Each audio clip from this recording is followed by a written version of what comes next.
Good afternoon, ladies and gentlemen and councilors. I will be calling the meeting to order for the City Council Tuesday, August 7th, 2018. Meeting of the whole. Please stand for the Pledge of Allegiance. I pledge allegiance to the flag of the United States of America and to the republic for which it stands, one nation, under God, indivisible, with liberty and justice for all. Clerk, can you please take the roll? Yes. Councillor Olson is excused. Councillor Van Sickle. Councillor Bender. Here. Councillor Sweeney. Here. Councillor Fennessy. Here. Councillor Elm. Here. Councillor Ludwig. Here. Councillor Sutherland. Here. Councillor Kern. Here. And Councillor Dahlbeck. We have a quorum present. Seeing that we have a quorum present, before going further, as chair of the committee, I will be exercising my right to vote for today. Item 4 is approval of the minutes from the July 17th regular council meeting. Motion by Bender, second by Sutherland. All those in favor say aye. Aye. Opposed? Motion carries. Item 6 is a consent agenda. Motion by Bender, second by Ludwig. Any discussion? Seeing none, all those in favor say aye. Aye. Opposed? Motion carries. Item 7 is the 7.1 is the Finance Committee recommendations. Mr. Hartel is here to speak to item 7.13. If you would like to separate that out for discussion. Motion by Bender, second by Ludwig. All those in favor say aye. Aye. Opposed? Motion carries. Mr. Dan Hartel, you want to come up? I will state the motion, the recommendation from the Finance Committee was to approve putting the residential recycling contract out for bids. Attorney Frog, would you just explain the rules of speaking, please? Sure. Just a reminder, sir, that we limit comments from the public to 3 minutes. I'll keep an eye on my phone and try to wave my arms around so you see that instead of me interrupting you. Okay, my name is Dan Hartel. I'm one of the owners of Hartel's DBJ Disposal, a company that services your residential recycling contract. We've been doing it for 9.5 years, so we're in the final half year of our last extension. I have a fact sheet. I don't know if everybody has gotten that or if anybody needs it. I had put together some information I'd like to make sure everybody has when making this decision. It's a little more complex than it probably should be, but there's some pretty important points here that weigh into whether you should look at possibly working with us going forward or going to bid and taking the chances of what might happen there. There's been a lot of things that have changed in the recycling world since we took the contract on just short of 10 years ago. The product, when we bid it, we had just built a brand new recycling center, so we were very interested in putting some material through that. That was a driving factor, and at that point that product had value. We were receiving roughly between 40 and 50 cents a home in value off of it at that time. In today's market, it's a negative 50 to 75 cents. So it's changed considerably, and that's driven by the export market to China. If you've seen in the paper and in the news, the China export market takes about 15% of the recycling from the United States goes to export, and they've pretty much shut it off and said they no longer are taking anything. So there's a huge glut right now, and it's a supply and demand type market. So the values are at an all-time low, and it's considered to probably stay that way for quite some time. So one of the things I just want to touch on my facts are, when we got the contract, we've worked hard with Todd and Chris and Gene from the finance department. Our contract allowed us to bill out a certain amount of homes for that whole time frame. We 3 times have lowered that number down and only bill for what we believe is hopefully a correct amount of homes now from what they originally was set at. That has related into about $110,000 savings to the city of Superior. We did that on a good faith, goodwill gesture. We just didn't feel right billing you for something that we could have, but we didn't. So that's saved. That's real money. That's $110,000 that the city hasn't had to pay us that they, by contract, were obligated to. We also have a provision in there for some carts that if they're damaged or lost, we could have billed for them and we haven't. Just trying to be a good community partner and a good partner. So, hopefully those are things that get brought into this decision, and also, the fact that we're a local company and we're in our third generation. My son's back here. He's the heir apparent, I think, so, and my daughter, and so we plan on being around for a long time, and just want to make sure, hopefully we got the work to keep everybody going.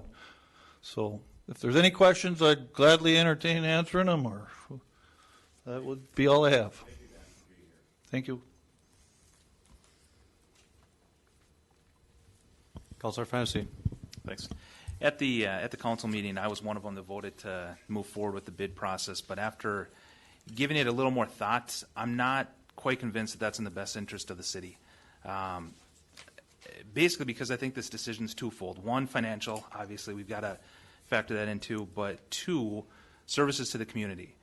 And I've never agreed with being forced to always accept a low bid automatically. Cheap almost always has its consequences. Taxpayers don't need the lowest cost, they need the best value. And I think the value from what we've seen, that value is there with Hartels. But I guess, Todd, you're in this more than, this side of things more than I am, but how is Hartels doing as far as the customer service, living up to their contract, addressing issues quickly? Chris Bronson actually gets a lot of those calls, and I think via email today back and forth, he said that he's gotten maybe 5 calls in the last 5 years. Some calls may go directly to Hartels and handled that way, but it's been a pretty good service. It runs itself. It doesn't require a lot of time from finance or from public works or any other entity from that regard. Once every 5 years or so. One of the things that I just popped into my mind to look at was in 2009, the first year of the contract, the monthly charge was $2.90 per home, and in 2018 we're at $3.14, so it's a 24-cent per home increase over 10 years, which is a pretty insignificant amount, I think. So I think we're getting a good value. We don't have any issues. We reached out when we were going through the landfill issue to a gentleman by the name of Dave Yankee, who does this for a living between waste and recycling contracts. His recommendation was based on the level of service that we're getting and all of those pieces. I mean, I've got a long email about it, but his recommendation also was to see if we can negotiate a contract with Hartels, a contract extension. So that's what we brought forward to the finance committee. Yeah, thanks.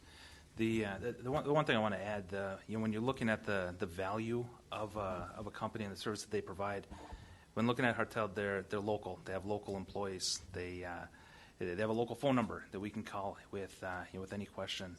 There's a value in that. They're prompt, efficient, safe, and they've offered their expertise to us for free when we're looking for it. There's value in that too. So I'd like to make a motion not to put this out to bid and refer this to a committee of the whole with power to act, where we can discuss a contract extension with Hartel. I'll second. So a motion by Fennessy, a second by Dahlbeck. Any discussion? Bender? Councilor Bender? No, I wanted to compliment Hartels because twice I've gotten new carts. I had the regular sized cart and I kept filling it and then would have to use the old green bin. And so they gave me a new one. And then over the winter when it was brittle, they had punched a hole in the bigger one. And so when they noticed that, then they changed it out. And more than once, I've had concerns and calls from my constituents about that their recycling wasn't picked up. All I have to do is call, and you talk to a live voice right away and tell them about it, give them the address. Within a couple hours, they're there to pick it up. So just to follow up with what Councilor Fennessy has said, they've given us very, very good service, and service is number one in an industry like that. So I just wanted to thank them for that. Councilor Sweeney? when I was at the Finance Committee, let me know what that committee was, by the very name of it, Finance Committee. It means we deal with money. At least that's what I think we do. And so I appreciate the business that the current company has given us. I understand it's been excellent. But would we not expect to have excellent service? I think we would. He's had a contract one time, and we've extended it once, I believe. I think it's our obligation. Like I've said before, the road not traveled. We don't know what the road not traveled would be, but I think we have an obligation to the taxpayers to put it out for bids. That's the standard. That's the gold sheet, if you would. I think we must follow that. Any other discussion? Clerk, can you please recall the motion? Yeah, the motion is to not put the residential recycling contracts out for bid and to refer to Committee of the Whole meeting with power to act and to negotiate a contract extension with Hartel. All those in favor say aye. Aye. Opposed? No. Motion carries. 7.1, I need an approval for the remainder of the Finance Committee recommendations. Motion by Bender, second by Dahlbeck. Sutherland. Any discussion? Seeing none, all those in favor say aye. Opposed? Motion carries.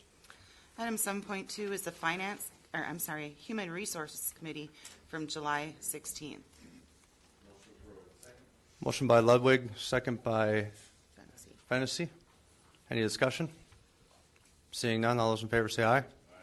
Opposed? Motion carries. 7.3 is the Public Works Committee recommendations from their July 18th meeting. Motion by Dahlbeck, second by Ludwig. Any discussion? Seeing none, all those in favor say aye. Opposed? Motion carries. Item 8.1, I am recommending approval of miscellaneous licenses. Motion by Dahlbeck, second by Elm. Any discussion? Seeing none, all those in favor say aye. Aye. Opposed? Motion carries. Item 8.2, I'm recommending approval of amendment to a Class B liquor and beer license by Hootie's Bar, 2126 East 5th Street, for a special event on September 15th. Motion by Dahlbeck, second by Bender. Any discussion? Seeing none, all those in favor say aye. Aye. Opposed? Motion carries. 8.3, I am recommending approval of applications to amend the premise of a Class B liquor and beer license by the Main Club at 1217 Tower Avenue for special events on August 11th and August 31st through September 2nd. Motion by Dahlbeck, second by Elm. Any discussion? Seeing none, all those in favor say aye. Aye. Opposed? Motion carries. Item 8.4, Parks, Recreation, and Forestry Director Kadat is requesting a waiver of the pesticide ordinance restricting the use of pesticides on city lands so as to allow a targeted herbicide treatment for invasive buckthorn removal and on the 58th Street baseball complex infield. Motion by Bender, second by Fennessy. Any discussion? Councilor Van Sickle. I just have a question.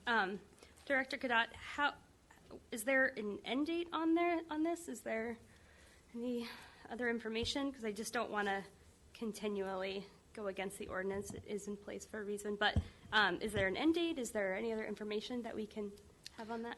So the buckthorn, good question. The buckthorn removal will be a targeted effort this September.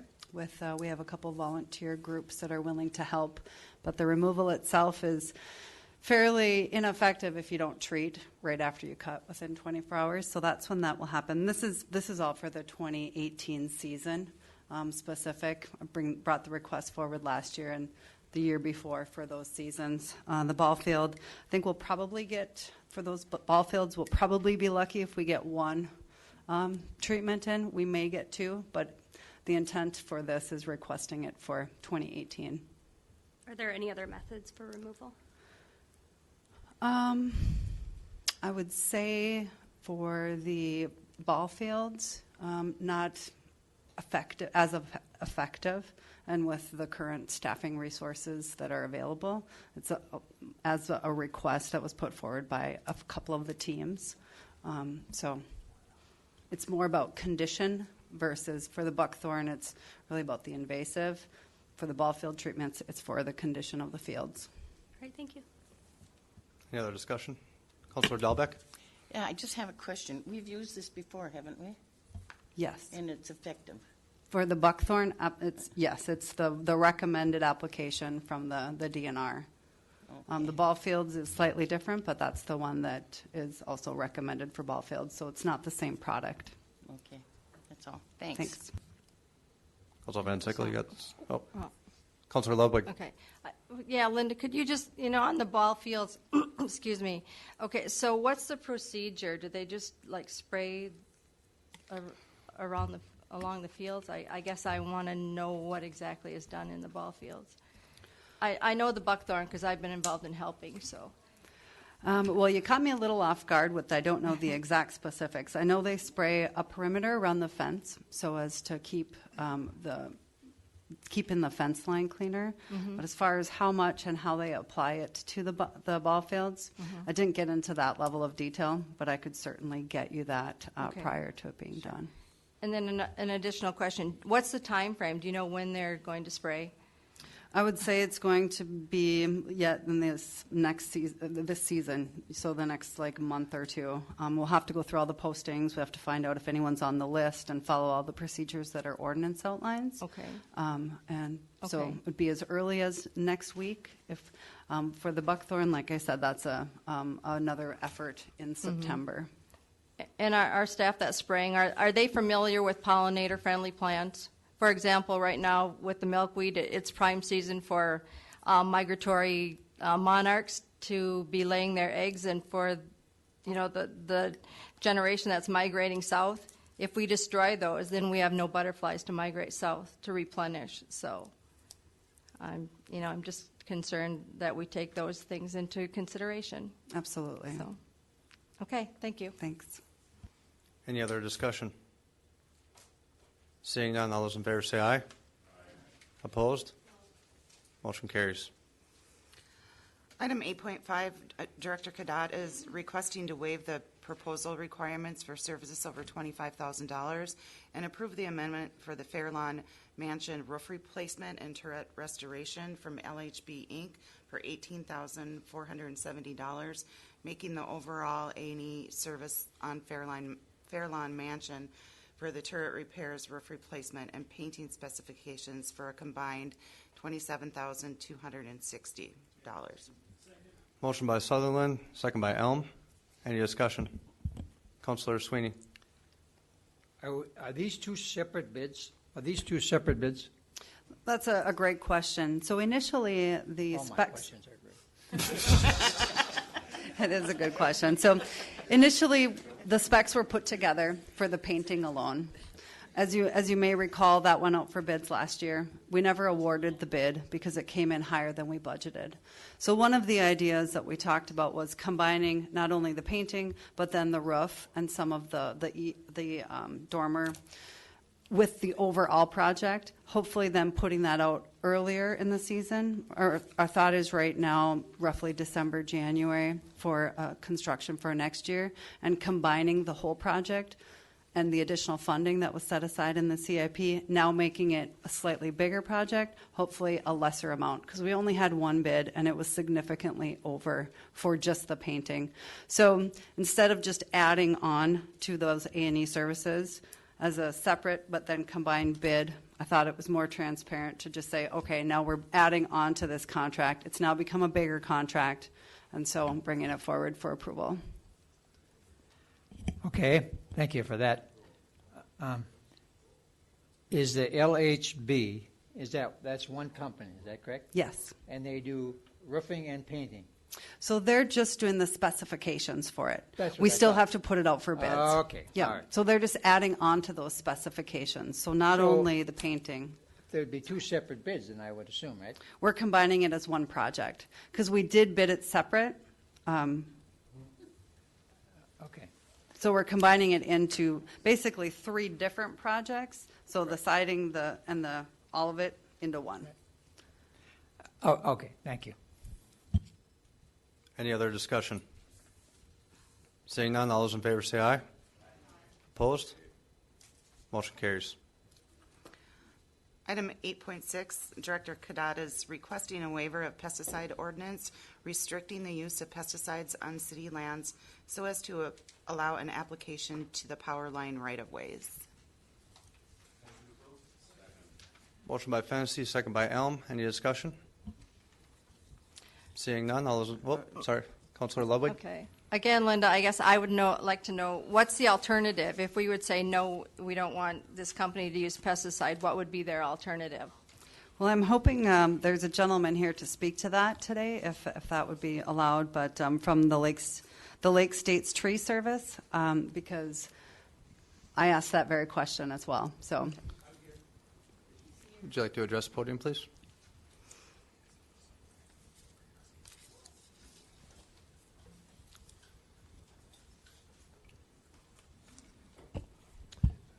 Your question was? If we said no to the use of the pesticides, what would be your alternative? Mowing with a mechanical machine, which it's a cost thing. The mower costs a lot more than a herbicide treatment, and the effect doesn't last as long. In 3 years, you'll have 8 to 10 foot brush again. They want to try to establish grass, milkweed, raspberries. They call those desirable or compatible plants. So they're trying to establish that on the right of way as opposed to brush and trees. And mowing will never do that. So. Okay, so lead me through this. When you use the herbicide, are you just I guess, are you just designating like where the trees are currently growing? Is that?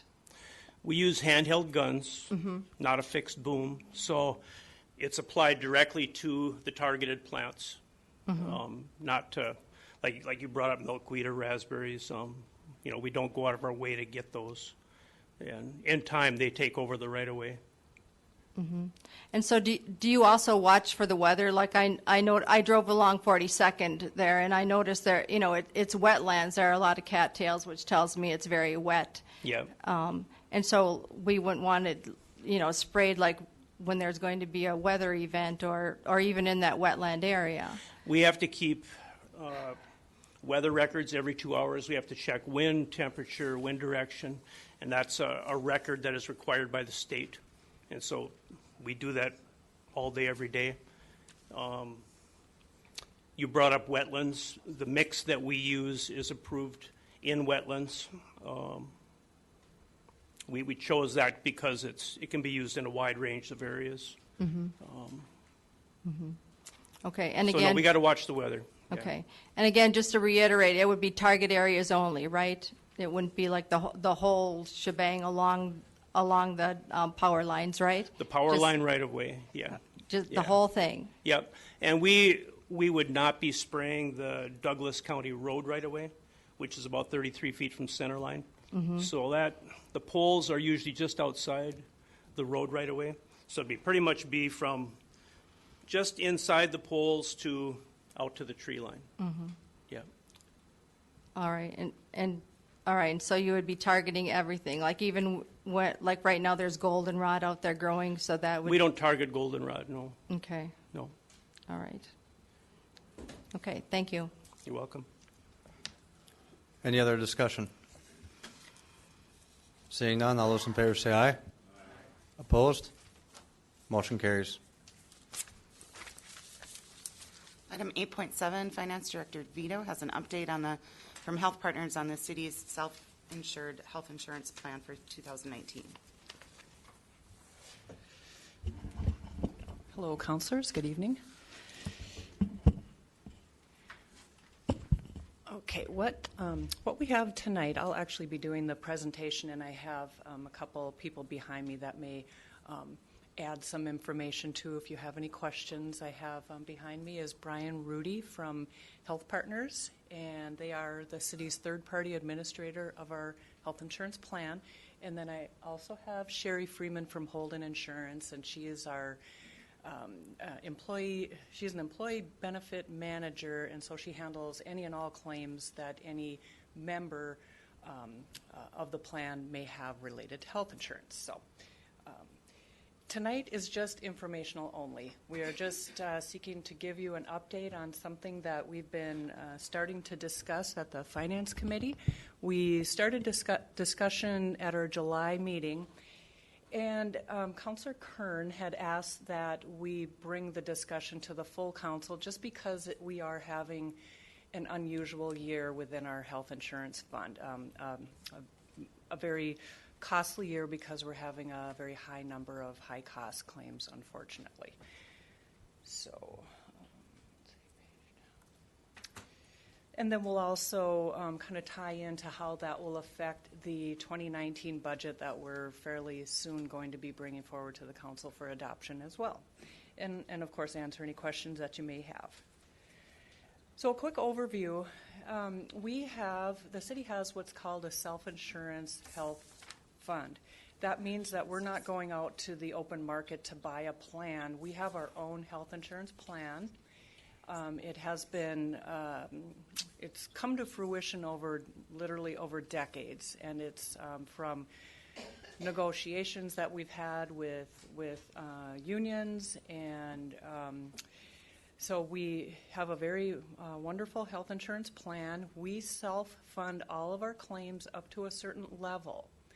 And once that level kicks in, then we buy what's called stop-loss insurance, so we don't have just unlimited exposure to health insurance claims. So Health Partners is our third-party administrator. We send them the money, they pay for all of our claims, and we don't really see anything except the bottom line. And again, as I mentioned, Sherry from Holden Insurance fields any and all calls related to from the plan members. Financially speaking, since 2007, this is a separate fund. It's not within our general fund. It's a separate fund, all of its own, and it has financially done quite well. What can happen in this fund, however, is that if we do run into a rough year or two, things can change really quickly. And in a moment, I'm going to show you a slide that kind of goes through the last 20 years of our plan, and it'll show you how things can kind of bump around a bit, depending if we're moving into a negative or more costly time period, or if we're actually having a period where the costs are significantly less. We've done a couple things over the last decade trying to keep costs down in this plan. It's in 2009, we disallowed retirees from staying on our plan past the age of 65 when they became Medicare eligible. And of course, we all know that as we get older, we generally cost more money medically. In 2015, we also moved away from a traditional health insurance plan to what's called a high deductible health plan with a health savings account, and that saved us quite a bit of money.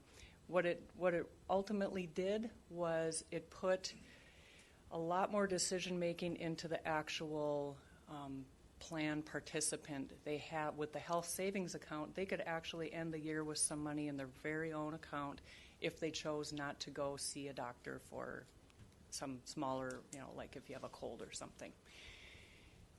Our rates have been steady since, I would say, the 2015 to 2016 time period. We had a small rate increase in 2016, and then because our claims were really running pretty low for the couple years after that, we were able to keep the rates at the same as 2016 for both 2017 and 2018. But now we're finding that as we move through 2018, we're having a very different year, and the costs have gone up substantially. And this affects when we go to Health Partners to get a renewal for our plan for 2019 and set some rates to cover those costs. This is the visual of where we have been with reserves in this fund for the last 20 years. We had a big problem. In 1999, we were doing fine. There were about $500,000 of reserves in this fund. That was a great level. But what happened is we were, like everybody else, having inflation in health insurance costs. Costs were going up, yet for any number of reasons, we weren't getting rate increases approved. And so I won't go into specifics of that, but it may not have been approved by city council. It may not have been supported by mayor. For whatever reasons, the rates stayed the same. Costs continued to go up, and we drove this fund into a large deficit really quickly. We were up to a $1.5 million deficit within 4 years. At that point, the council did approve a large increase in the rates to cover our costs. I think it was 25%. And so then, I mean, that was a large, that it's hard to do those rate increases all in 1 year. It's hard for everybody. So we had that rate increase, and over the next 5, 6, 7, 8 years, climbed further and further out of that deficit. And in this period here, where the reserves are at the 1 million, 1.5 million, that's a really good level. We actually built up our reserves to what I think is higher than we need, and that's what we didn't increase the rates then. But you can see here how quickly we will start to deplete the reserves based on the more troubling year that we're having. So the choice that we have, and I'd like to invite any of you who are interested in this, we have this for discussion at our Finance Committee meeting on Thursday at 4:30. And we started to talk about where do we go with the rates after we knew that we're having a bad year for 2018. I think the worst decision you could make would be to leave the rates exactly where they are, because you will definitely drive this fund into a deficit, if likely not at the end of 2018, but almost certainly at the end of 2019. If you wanted to be extremely conservative, which I also don't recommend, and you didn't want these reserves to go down any farther than this 1.5 million, you would set the rates to cover the absolute maximum potential exposure that we have for health insurance claims. And to do that would require a whopping, a whopping 40% increase in the health insurance rates, which obviously nobody wants to do that. And that's also, I think, we spoke about not wanting to have a real knee-jerk reaction to this. Could it be that we have a year that's very bad in 2018? Yes, and maybe 2019 as well. But those kind of things can turn around. And I wouldn't expect that costs will necessarily go down a whole lot, but they just might level off a bit. So what we talked about is setting the rates somewhere in between 0 and 40, and we landed on 15%. I believe that's enough to, we may put these reserves down to a $500,000 level, even with a 15% increase in 2019. But that, I think, because these reserves are as high as they are, I think you can take a little bit of risk with where the costs are going to go. That will be a decision for the Finance Committee to make, and then ultimately, whatever is decided on rates, this all becomes a part of the budget for 2019. What we have planned for at this point is we've put a 15% increase in the rates. That is really all I have. This was informational only, and I agree with Councillor Kern. We wanted to bring this to your attention instead of just having it come out during budget discussions. And I think it's, for 2019, we need to have kind of a quick solution to how we don't lose too much more in funds, but I think you really need to look at this in the big picture and see where our health insurance costs are going overall, and look at ways that we can deal with that. That's what I have open for any questions that you may have, or for Health Partners or Holdens. Councillor Sweeney? Gene, when you said, I believe the figure is 1.5 right now, and that's more than an adequate fund balance. It is. Okay. If we... No, that's okay. I'm just talking numbers now. All right. Okay. So then I heard you say what is an acceptable, if that's assuming that's more than adequate, what is the acceptable low balance from the 1.5? I would say, looking at this year, going from 2017 to where we think it will be the end of this year, and when you see that that is a drop of $1 million, that's how quickly Right. it can change. It can change that quickly for 2019 as well. If it does, you are now looking at about $500,000 in reserves, and that's just about enough. If we were to ever move away from being self-insured, when we went to the open market, we have what we call run-out claims. When people Right. go to their provider in November or December and we don't get billed for that until the following year, we need to still pay for those costs. That can run $500,000-$600,000, so then you would be wiping out the reserves. But for the sake of this argument, if $500,000 is the low figure, that's what you would feel shouldn't go any lower than that. I wouldn't recommend going lower Okay. than that. All right. So then, if 500,000 is our base for that, and in 2019, let's say we stayed self-insured, 2019, 2020, 21, that figure, whatever the exposure was or whatever our claims were, that's the figure we can't go below. I mean, if we're living in this world right now, what I'm speaking of. So therefore, that would generate a rate, whatever the rate would be, that would generate a higher rate than anything below that, correct? Well, if I'm understanding what you're saying, we may be looking at another large increase in 2020 as well. That's Yes. That's exactly what I'm saying. Yes, Right. because if you were going to say, I don't want any more reserves being lowered in this fund, you would have a 40% increase in your Right. rates. So by going below that, you're saying, I'm willing to accept a certain amount of risk that our reserves are going to go down Right. further. But we're saying, you're saying 500,000 is the lowest we should go. Mhm. Okay. Yes.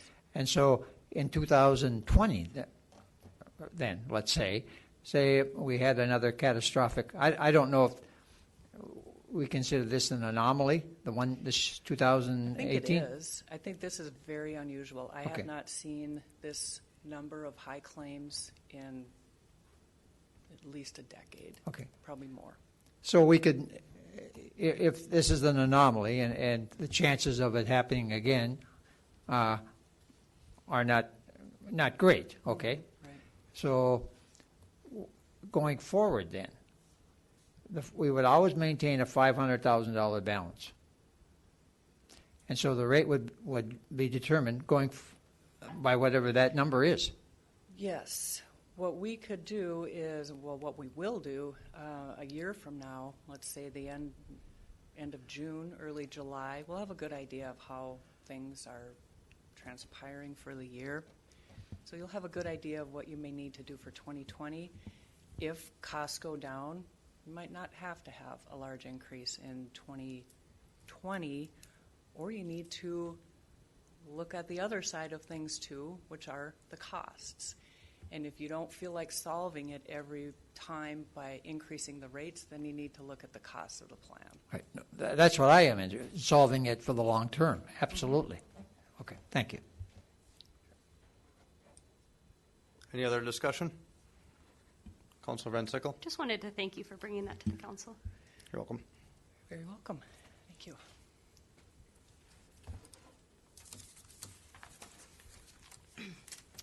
Okay, item 9.1, and the mayor is just advising of a transfer of $5,000 out of the Economic Development Fund to the League of Wisconsin Municipalities.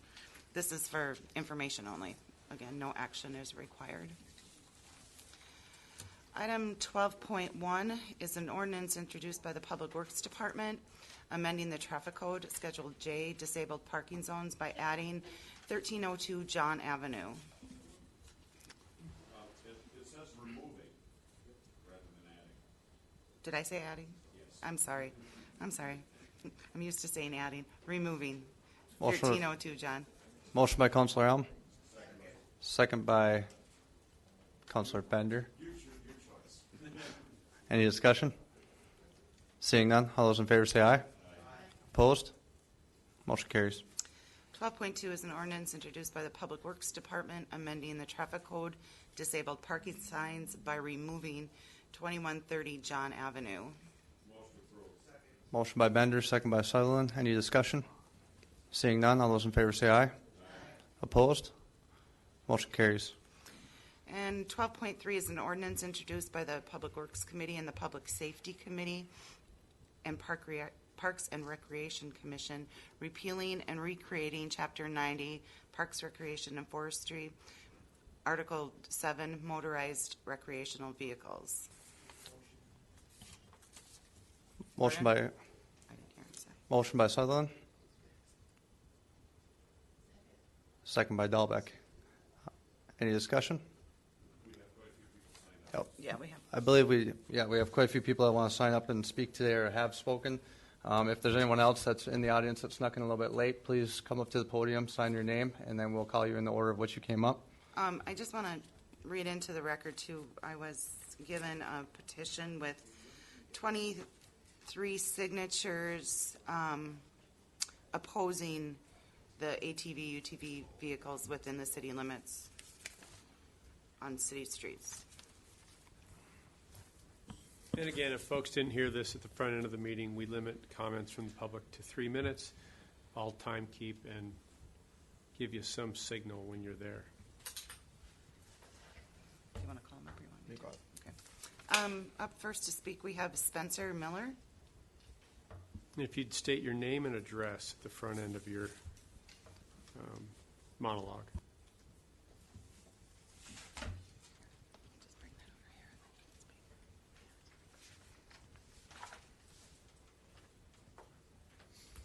My name is Spencer Miller. I'm at 806 East 4th Street, and I'm here to support the ATV routes in the city of Superior. A lot of people have a conception of ATVers as people that are hot rodding around and four-wheeling and all that stuff, making a mess and tearing up streets and ditches and stuff like that. I concede there are some of those people out there, but there are also people like me and a lot of my friends and family members that we view this as a family recreational sport. I've spoken with a couple of the local dealerships and was told that 10 years ago, the majority of recreational vehicles that were sold were four-wheelers. Less than 2% were side-by-sides, otherwise known as UTVs. This year, over 50% of those recreational vehicles are UTVs or side-by-sides. For me, it's a family sport. I take my children out on my machines. I have a 6-seater machine that I can fit my entire family on, slap helmets on everybody, everybody's safely restrained with seat belts, and we can go have a great time. Aside from my family and other families like me, I know that this is a way that we can grow tourism and help build the economy here in Superior. Because not only do people go to bars, I know that a lot of people think that that's all you do on an ATV is go to a bar. People go to restaurants, they stay at local hotels. If you look at the city of Moose Lake, which is not too far from here, where they have routes open in their city, on the weekends their hotels are filled with trucks pulling trailers for ATVs. And all those people are spending money in that economy. Now, across the bridge here, Duluth doesn't allow it. Why not have people come here? We have a great trail system, a lot of great trail systems coming up to our city limits. We've got the Gandy Dancer Trail, the Wild River Trail, Tri-County Corridor, Saunders Grade. The Gandy Dancer Trail goes right into Minnesota. People from Minnesota can come straight here and they can spend their money here in Superior. I can not think of a better way that we could help grow our economy with such a simple thing by allowing people to actually drive them on city streets, following local rules, laws, and ordinances, so that we can all enjoy it. So I'm just here to voice my support, and that's all I have. Thank you. Thank you. Kristen Cochran.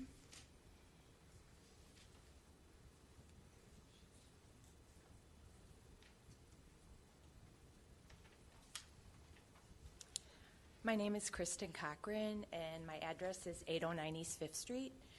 And I'm here to voice my strong opposition to the proposed ATV-UTV routes in the city of Superior. I feel that allowing altering vehicles on city streets will create traffic hazards as well as increased noise levels. And having lived on 5th Street for the past 17 years, I've noticed a blatant disregard by motorists for posted speed limits. And East 5th Street is also a city and school bus route. and adding ATV, UTV traffic to the mix seems highly dangerous, as well as an inappropriate means to travel within city limits. After all, ATVs and UTVs were designed for off-road use, not for traversing city streets. Thank you. Thank you. Bill Swenson?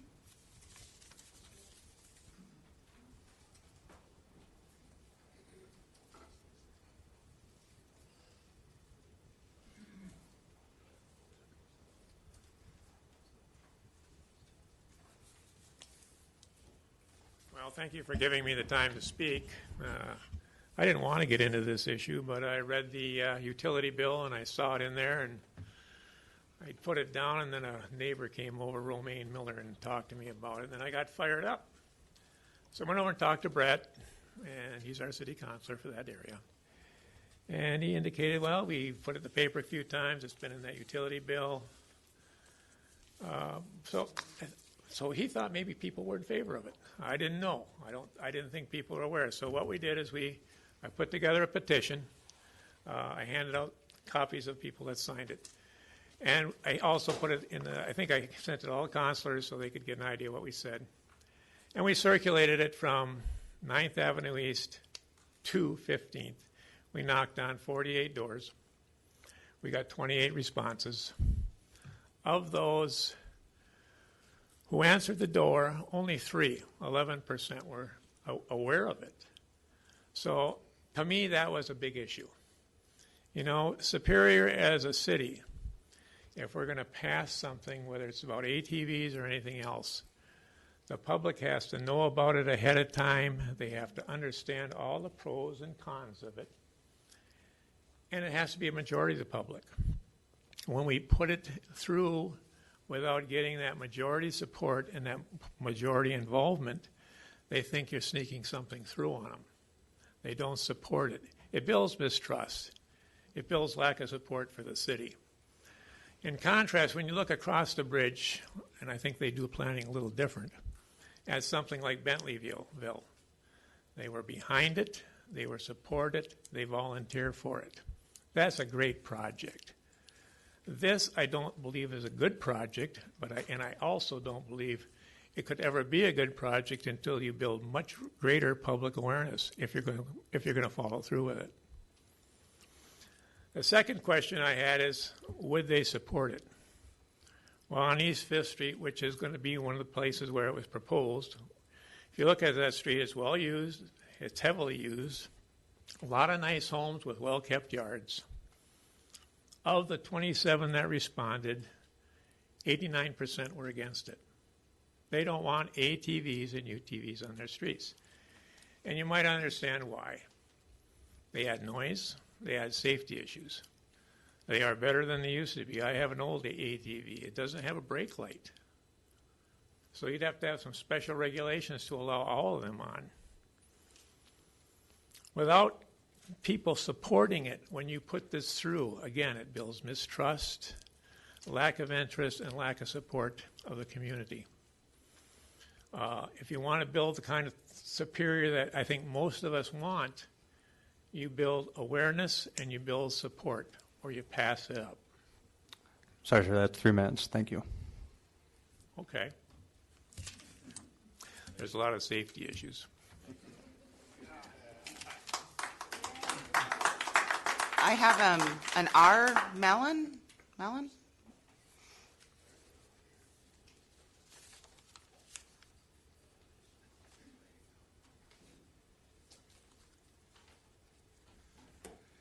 My name is Romaine Miller. Romaine Miller, and I live at 10th and East 4th Street. I've been in this house since 1993. And it's a nice, quiet neighborhood most of the time. We've got certain noises that we put up with. We've got Highway 2 and 53, which is part of the interstate highway system. We've got the bus traffic on East 5th Street, which we accept it has to be there. We've got the trains that run down what would have been 6th Street, or 6th Avenue East, or 6th Street, I guess it is. And I don't see how these ATVs are going to be complimenting us at all. I was young once, a long time ago, and had motorcycles, and I think I was probably typical. It was, with them things, it was loud and fast. You know, and I don't see this being any different. Yeah, yes, there's going to be some law abiding, but I see enforcement as a huge problem. I don't believe for a second that it'll be properly enforced. I don't think the police department enforces what they should now. Look at the rush hour traffic on East 2nd Street. Go on Tower Avenue by the fairgrounds during rush hour. I mean, it's suicidal, you know. And see, if you got a pack of them roaring by your house in the middle of the night and see a call, are they going to even respond? And what are they going to do about it? You know, so, and then I don't think that this was advertised anywhere near the way it should have been. I talked to Mr. Fennessy and expressed my views, and one of his comments to me is that he would consider like a newsletter to our area, or I think he said like a town meeting in our group. Well, since I've talked to him, nothing has happened. And I was with Bill Swenson on the survey, and that was the very first thing I noticed. I was shocked at the people who didn't have a clue. And I remember knocking on this one door, and this young woman come to the door holding a small child, and I gave her the same spiel as everybody else. I said, were you aware of this proposal, and explained it. And her comment was, why? And I thought that was just perfect. I mean, it doesn't make sense. I mean, we've got a good neighborhood. This isn't going to help it, not for a second. Why would you vote to harm it? Thank you. Thank you. Carol Madden.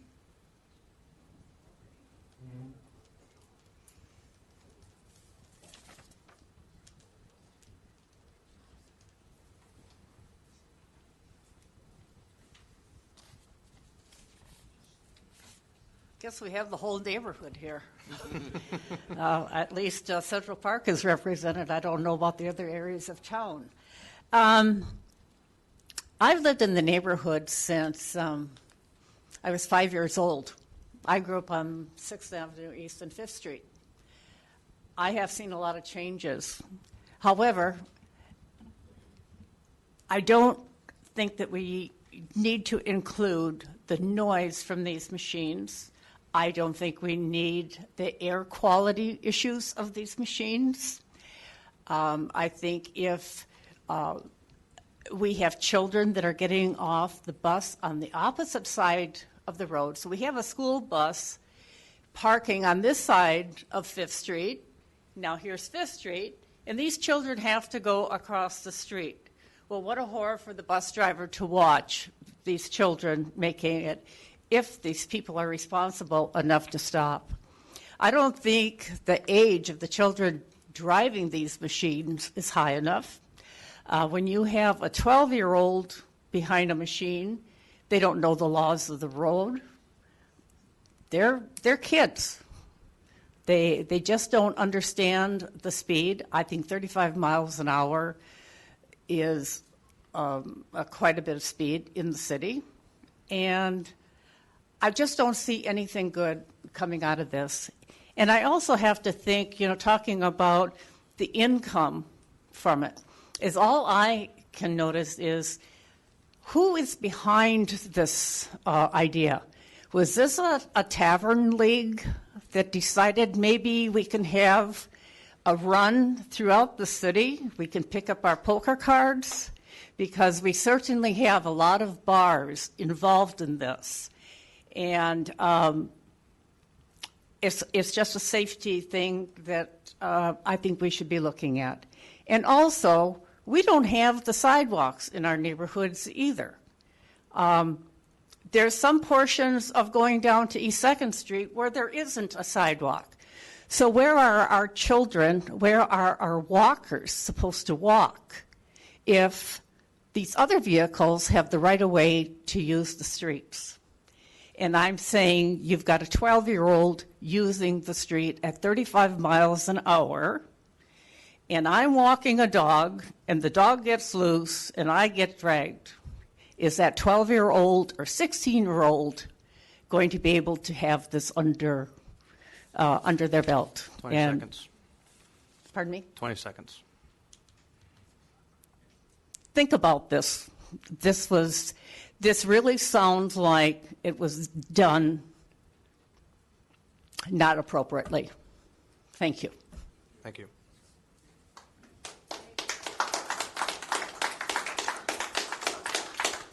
Dr. Jane Carlson.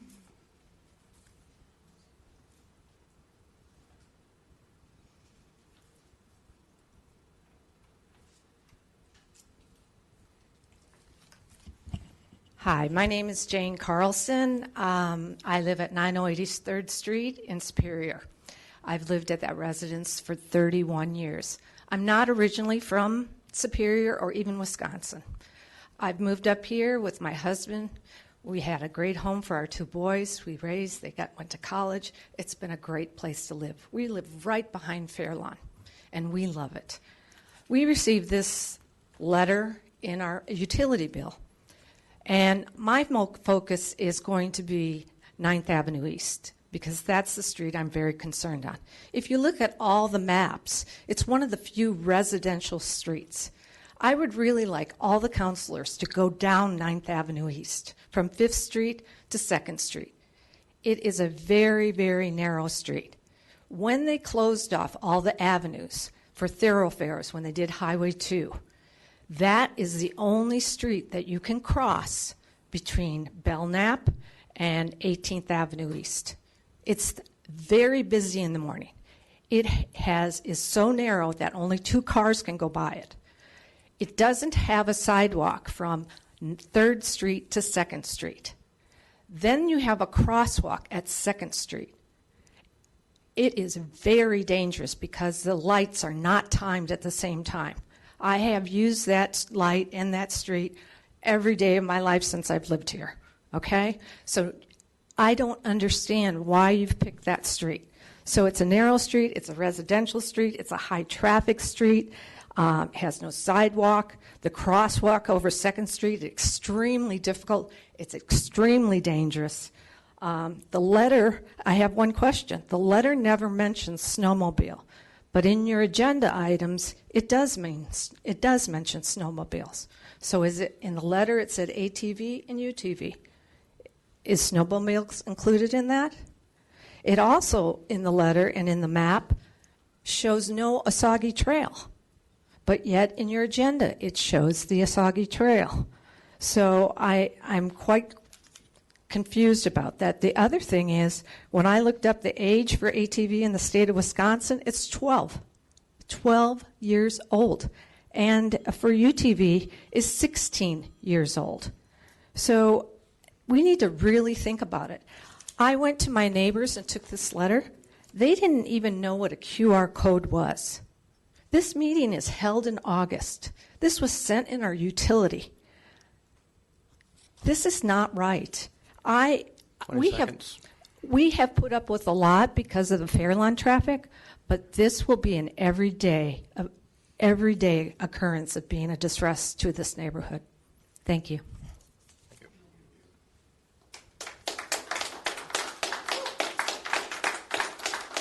John Palm.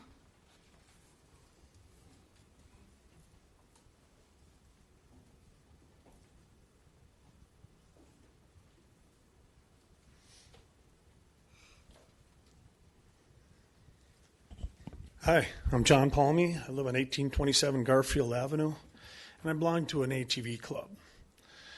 In our clubs, when we run runs, we respect all the laws.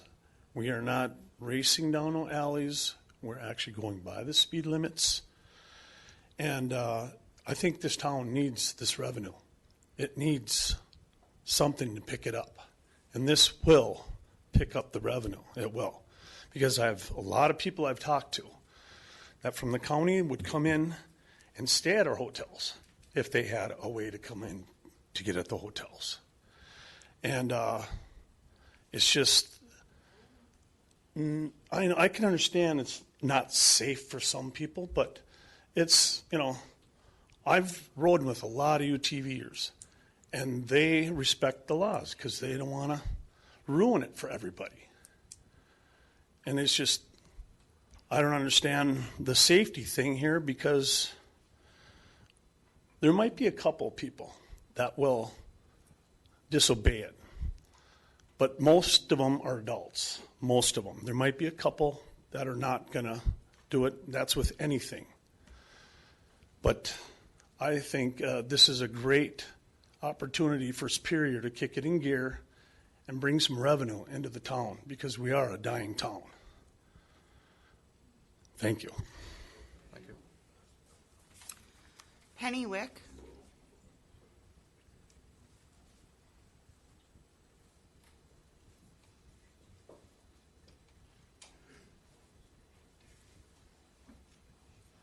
Hi, my name is Penny Wick, and I live at 910 John Avenue.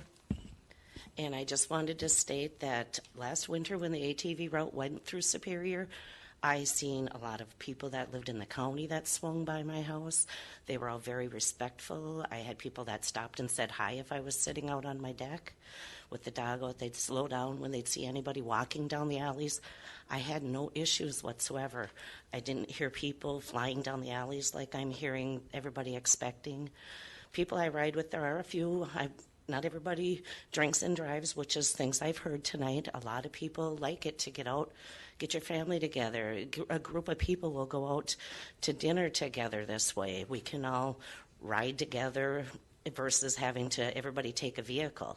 You're in your groups, you're having a good time, you're spending money in the community. I know a lot of people came into our community from out of town that rode last year through town. There was people from out in the country that came into town, and they spent money in the bars locally having dinner, not drinks. There was a couple maybe that had drinks, but they were in town having dinner. They were spending money at the local gas stations, filling up their wheelers, picking up snacks, things like that. I saw no issues, and I would love to see it happen. I agree, our community needs something to get it going, and it's an awesome opportunity. I know somebody mentioned something about riding on sidewalks. My understanding is that it's on the roads. You're not on the sidewalks. As long as everybody's obeying the rules, we should be fine. I see speeders in cars. You're going to see it no matter what you're driving. The wheelers are obeying it more. Excuse me, they're obeying it more. We want to keep the trails. We like the idea of being in town and going. I myself have to have a large vehicle. I have a handicapped child. I like the idea of being able to get on my wheeler and go to my job. The trails go right from my house, right past my employment. It could save a ton of money for me on gas. Plus, you're bringing in a lot of people. I've got friends from out of the state that want to come up and ride. And I think it'd be very good for our community, and I'd love to see it happen year-round. Thank you. Thank you. Bernie Conklin.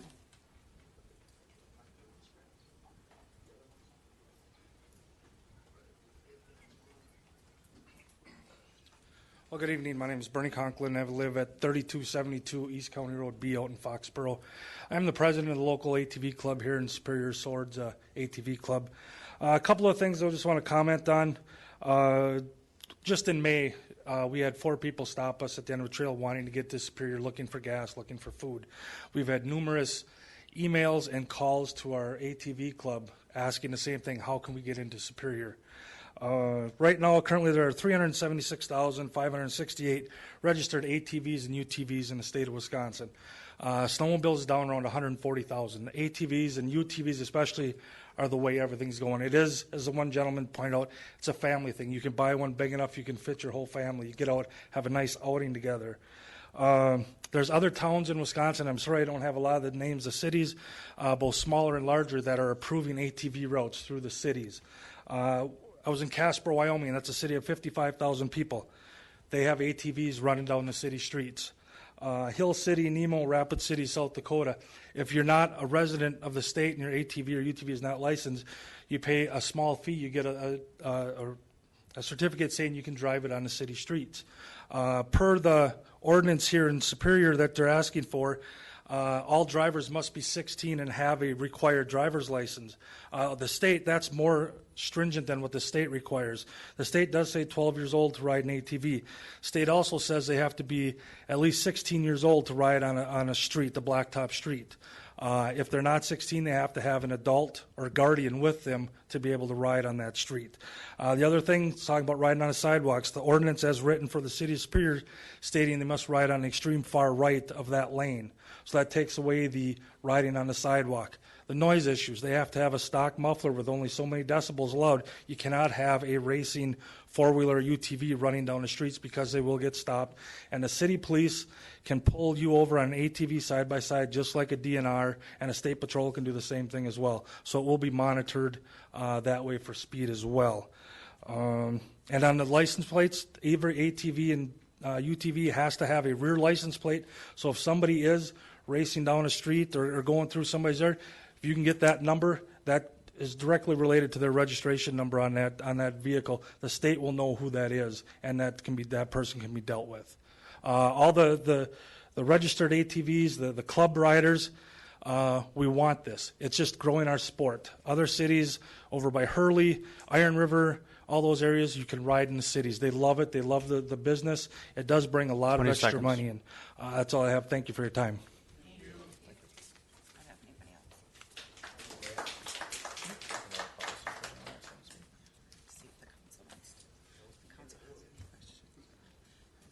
Any questions? Discussion?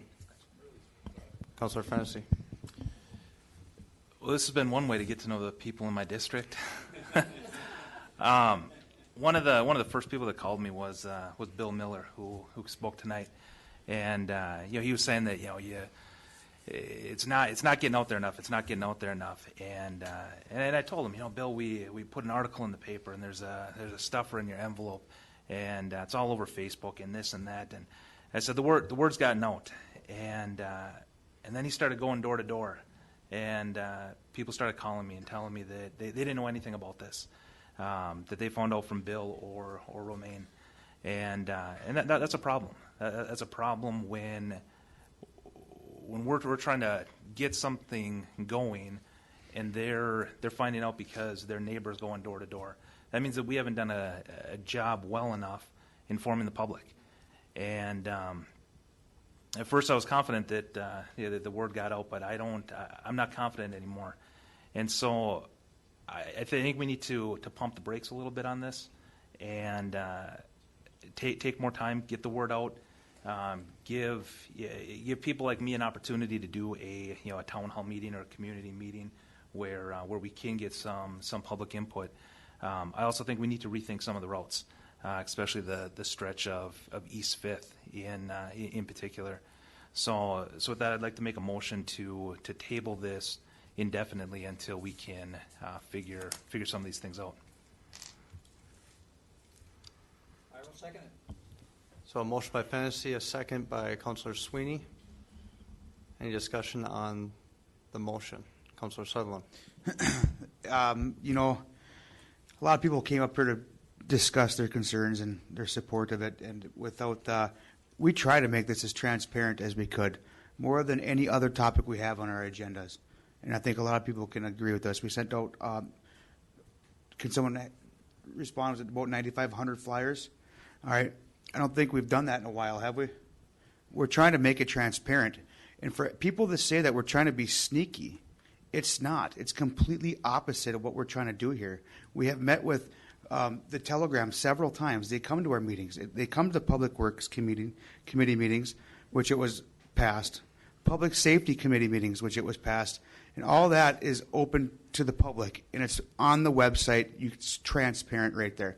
However, I get the concern with the routes. The routes and East End is having backlash on it, and I respect that. But without you telling us that, we don't know that. We don't try to say we're trying to be sneaky, and we're not. And we adopted the state statute and made provisions to it. We worked with the chief of police. We agreed that you need a driver's license rather than being 12 years old. And we had concerns on that. We talked about that on public safety. When it comes to some comments about older side-by-sides not having, or four-wheelers not having lights on them, you need lights on them. A front one, I believe, and a rear one. Okay? Noise levels, I'm echoing pretty much what I think Mr. Bernie Conklin had said. Noise levels, you can't have a modified exhaust on these to stop that from happening. Speeding, chief of police, I think, does a great job in his department with enforcing our city as a whole. So that I don't believe in that they don't do a good job. I think they do a great job. In the petition, which I love you guys, I love the passion about it. I seen the petition, and I wish there's all the cons in the petition. There was no pros in the petition, and there was a petition going around on social media that nearly had 1,000 signatures in approval of it. So this is where, and just the Tavern League had nothing to do with this. I pushed this forward. I will take full heat for that. You can take the Tavern League out of the heads. That's not where it came from. Okay, that's just me. And then a lot of people were concerned with the winter trails. The winter trails went through, and maybe, Chief, if I can ask you a question, do we have any problems or incidents on the winter trail system? We need to get him a microphone, too.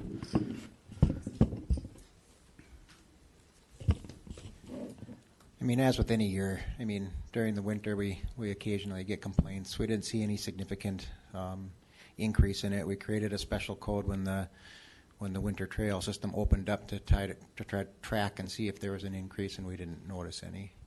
Okay. And then thank you very much. And one of the concerns that I think on the Osage, I think someone had mentioned that I'm thinking the Osage right now, maybe someone can clarify, does it end right now at the Black Bridge or at Quick Trip ATV? So you can right now drive an ATV from down the Osage to the Quick Trip back there, Loon's Foot, right? So when you don't see the Osage on the map, but now you do, it's because it's already a trail. That being said, there is a lot of hours pumped into this project that I have passion for. I don't own an ATV, and I'm not part of the Tavern League. So this is what we need to hear. This is more for the city of promoting tourism. And when I ran for my seat for the 8th District, I had that on there. So I respect everyone's concerns, and had we not put this in 9,500 envelopes, we wouldn't have this right now. So to say we're trying to be sneaky is not it. Thank you. Councilor Van Sickle. I just wanted to share a little bit of the data that I've tabulated from the communications since the nearly 10,000 flyers went out. In the emails that I received to all council, 83% were against. In my phone communications, 67% were against. And if memory serves me correctly, I don't know that any representative up here owns an ATV, including myself. But I can tell you I certainly grew up on them and owned half a dozen well into my 30s. And I've certainly rode them on the most challenging land Alaska had to offer. So I certainly don't have an issue with a dirty machine. But it seems to me that it's clear they don't belong on the pavement and that a manufacturer would corroborate that. As far as supporting business and tourism, important factors, of course, but my philosophy has always been to serve the residents first. My question about supporting business and tourism, though, is we don't have any supporting data. I mean, when we pursue a hotel, we do a hotel study. When we pursue housing, we study that extensively. If we have a forestry plan, I assume we consult a forester. We have an in-depth transportation study of this, of course, is not mentioned because it's recreation. So all we really have is testimony from the business owners, I suppose, but still nothing to quantify, and certainly you can't quantify quality of life. Another concern that was brought up was the impact on real estate, how this might affect people's decision in purchasing homes on these routes. Financials hasn't been discussed, but the projected cost included with the winter routes is just shy of $38,000. The city would never recoup that or break even, so to say. There are no user fees associated with it. Boats have a launch fee. Sagster has a user fee. Canoes have a user fee. You have to have a pass to cross-country ski in the city. I've got pretty extensive math here, but I'll save you that. But like Councilor Sutherland mentioned, we did, I think, do our best to reach out, and he mentioned the Telegram Facebook post July 20th. Now, I did track those comments as well. A minority percentage of the comments were in fact supportive. Good, money for small business. Another comment, now I can ATV to work. 52% of the comments were against and cited their reasons as shouldn't be on a truck route, not designed for pavement, stupid, anti-homeowner, streets are already dangerous enough, too dangerous, noise and accidents, curfew, dangerous. I'm all for it, but people will ruin it with their behavior. Property damage from the winter routes, 16 is too young. And finally, I can't imagine a worse idea. Thank you. Councillor Delbeck. I represent the 10th district, and I got both pros and cons. Their biggest concern was the routes. They go through the alley. The alleys are narrow. And I guaranteed them that we would work on changing the routes, and the ones that were against it, as long as the routes were changed, they were for it. So I think it's a good idea, and I support it. Thank you.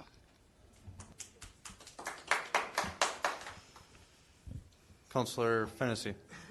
You can give Councillor Sweeney an opportunity. Councillor Sweeney. I received probably more calls on this than I have on any other item.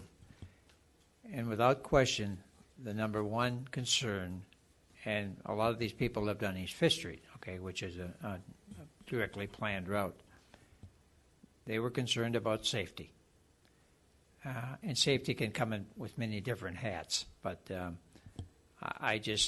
overall concept, it may bring dollars in. I would like to see a study. I'm not so sure there would be a huge amount of dollars, but I don't think there's a study that's been done on that. But I just think a trail system perhaps on East Fifth Street, my district, absolutely not. I will vote against this. Thank you. Councillor Fennessy. What got us to this point here is this passed public safety and public works, correct? And in both of those committees, part of that passing was that a separate mailer go out to all residents affected by this, correct? Yes. That never happened. The only thing that we did to notify the residents was tuck this in a utility bill, and that's all I'm asking is that first off, I think we got to figure out why that never went out. That mailer never went out. Secondly, I'm just asking for a little more time. I'm not saying let's not go forward with this because I really do like the idea of the trail. I like the idea of promoting outdoor recreation, making it easier for citizens to get out in the county and experience some of those trails out there, and then vice versa. Let them come into the city and use what we have to offer. I'm just not convinced that the current route is the best route to do that, and I think that by eliminating some of the routes that there's quite a bit of opposition to, like East Fifth Street, it will still advance the goal of promoting outdoor recreation and still move forward. So the motion that I put on the floor, it's not let's not do that. I want to be clear that that's not what I'm saying. I'm not saying let's not do this. Let's just move on to the next issue. I'm just asking for a little more time and the proper notification to the citizens, that the proper notification that was passed at Public Works, the proper notification that was passed at Public Safety. That's all I'm asking for is just more time so we can get the word out and let everybody vocalize their support. And then it'll also give us a little more time to make a route that works for the majority of the people. Thank you. Any other discussion?